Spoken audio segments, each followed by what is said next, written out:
A7 news चॅनलमध्ये आपले स्वागत आहे। अतिक्रमण नोटिसांना घाबरू नका। 2011 पूर्वीची घरे नियमित करणार आमदार तानाजी मुटकुळे।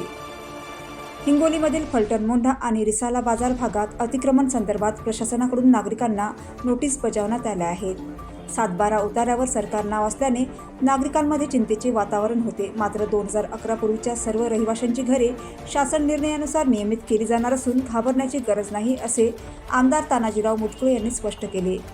रिसाला बाजार येथील कॉर्नर बैठकीत ते बोलत होते। ही वस्ती 200 ते 300 वर्ष जुनी आहे। पिढ्यानपिढ्या येथे वास्तव्य आहे। केवळ 7-12वर सरकार नाव आहे म्हणून घर पाडले जाणार नाही, असे मुटकुळे म्हणाले। या प्रश्नावर तोडगा काढण्यासाठी नागरिकांची कागदपत्रे जमा करून महसूल मंत्री चंद्रशेखर बावनकुळे यांची भेट घेणार असल्याची ग्वाही त्यांनी दिली। आमदारांनी सांगितले की शासन नियमानुसार 1500 चौरस फूट जागा विनामूल्य नियमित होणार आहे। त्यापेक्षा जास्त जागेसाठी नाममात्र कर भरून नावावर करून दिली जाईल। दलालांच्या भूलथापांना बळी पडू नका। मी पूर्ण ताकदीने तुमच्या पाठीशी आहे, असे आवाहन मुटकुळे यांनी केले। A7 न्यूज चॅनलसाठी अनिस अहमद, हिंगोली। संदर्भात बैठक हिंगोली शहरात फलटणचा म्हणजे आता मोंढा भाग असो, रिसाला भाग असो, हा भाग 7-12च्या उतार्यावर सरकार म्हणून लिहिलेला आहे। तशा नोटिसासुद्धा लोकांना तहसील डेप्टी कलेक्टरने दिलेल्या आहेत। पण सरकारनं जिआरच काढलेला आहे की 2011च्या आधी जे लोक वास्तव्य करून राहतात त्यांना आम्ही घरं रेग्युलाइज करून देणार आहे।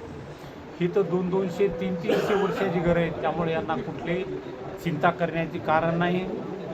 आता उद्या कागदपत्र जमा करून महाराष्ट्राचे महसूल मंत्री आमचे चंद्रशेखर बावनकुळे यांची मी भेट घेणार आहे आणि त्यांच्या कानावर हा विषय घालणार आहे।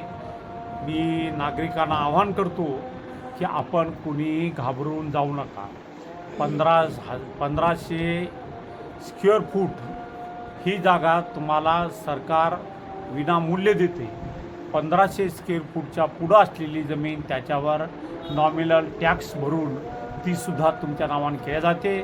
त्यामुळं नागरिकांनी कुठल्याही संभ्रमात राहू नये, कोणाच्या भूलथापाला बळी पडू नये, अशी विनंती मी लोकांना करतो।